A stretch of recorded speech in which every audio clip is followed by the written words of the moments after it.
Assalamualaikum warahmatullahi wabarakatuh. Perkenalkan, nama saya Cici Deila Soraya. Saya mahasiswi dari Stisipel Raja Haji Tanjung Pinang, Kepulauan Riau dengan program studi sosiologi tahun 2017. Nah, kali ini saya akan membahas mengenai pembangunan partisipatif. Sebelum kita membahas lebih jauh apa itu pembangunan partisipatif serta seberapa pentingnya pembangunan partisipatif itu, ada baiknya kita mengetahui terlebih dahulu makna atau pengertian dari pembangunan serta partisipatif itu sendiri.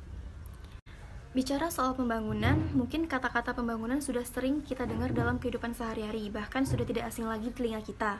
Pembangunan adalah soal mewujudkan tujuan hidup berbangsa, namun pengertian ini tidak berlaku bagi masyarakat kecil. Mengapa demikian?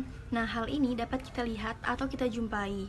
Misalnya, dari papan-papan iklan yang kita sering jumpa di jalan, ada papan iklan yang berisi hati-hati ada pembangunan mall, hati-hati ada proses pembangunan, atau hati-hati ada pembangunan jalan, dan semacamnya lah.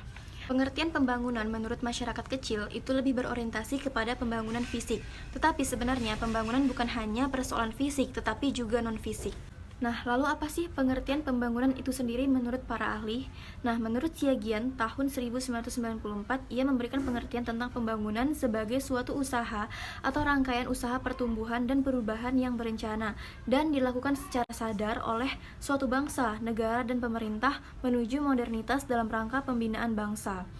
Sedangkan menurut Ginanjar Kartasasmita tahun 1994, ia memberikan pengertian yang lebih sederhana, yaitu sebagai suatu proses perubahan ke arah yang lebih baik melalui upaya yang dilakukan secara terencana. Jadi dapat kita simpulkan bahwa pembangunan itu adalah perubahan yang dilakukan melalui upaya-upaya secara sadar dan terencana untuk mewujudkan tujuan hidup atau kesejahteraan masyarakatnya.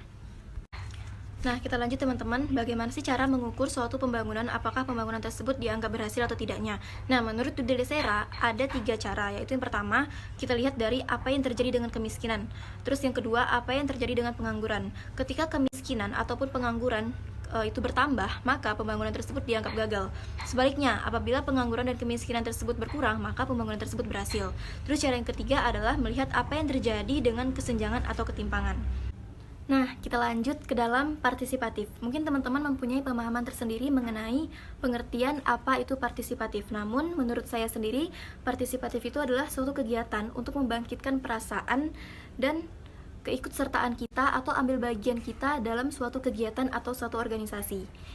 Nah, jadi dapat kita simpulkan bahwa pembangunan partisipatif itu adalah ikut sertanya masyarakat dalam pembangunan, ikut dalam kegiatan pembangunan, dan ikut serta memanfaatkan serta menikmati hasil-hasil dari pembangunan itu sendiri.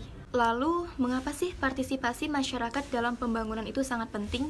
Nah, yang pertama, partisipasi masyarakat itu merupakan alat guna untuk memperoleh informasi mengenai kondisi, kebutuhan, dan sikap masyarakat setempat. Untuk mengetahui apa yang terjadi dalam daerah tersebut, pasti yang lebih mengetahui itu adalah masyarakatnya. Maka dari itu, kita perlu pendekatan kepada masyarakatnya untuk mengetahui bagaimana kondisi daerah tersebut sebelum kita melakukan suatu pembangunan. Nah, alasan kedua mengapa partisipasi masyarakat dalam proses pembangunan itu sangat penting adalah masyarakat akan lebih mempercayai suatu proyek atau program pembangunan apabila mereka itu merasa dilibatkan dalam proses persiapan ataupun perencanaannya. Jadi rasa memiliki dan rasa menjaga itu akan lebih bertambah gitu, karena mereka tahu gimana seluk-beluk ketika proses pembangunan itu dilakukan. Maka dari itu, jika ingin membangun suatu pembangunan di sebuah desa, maka harus disesuaikan dengan potensi yang ada pada desa dan juga masyarakat desanya. Contoh, kalau desanya punya potensi pariwisata, maka pariwisatanya lah yang dibangun. Jadilah desa pariwisata, seperti itu. Baiklah teman-teman, itu saja yang dapat saya sampaikan. Terlebih dan kurang saya mohon maaf. Wassalamualaikum warahmatullahi wabarakatuh.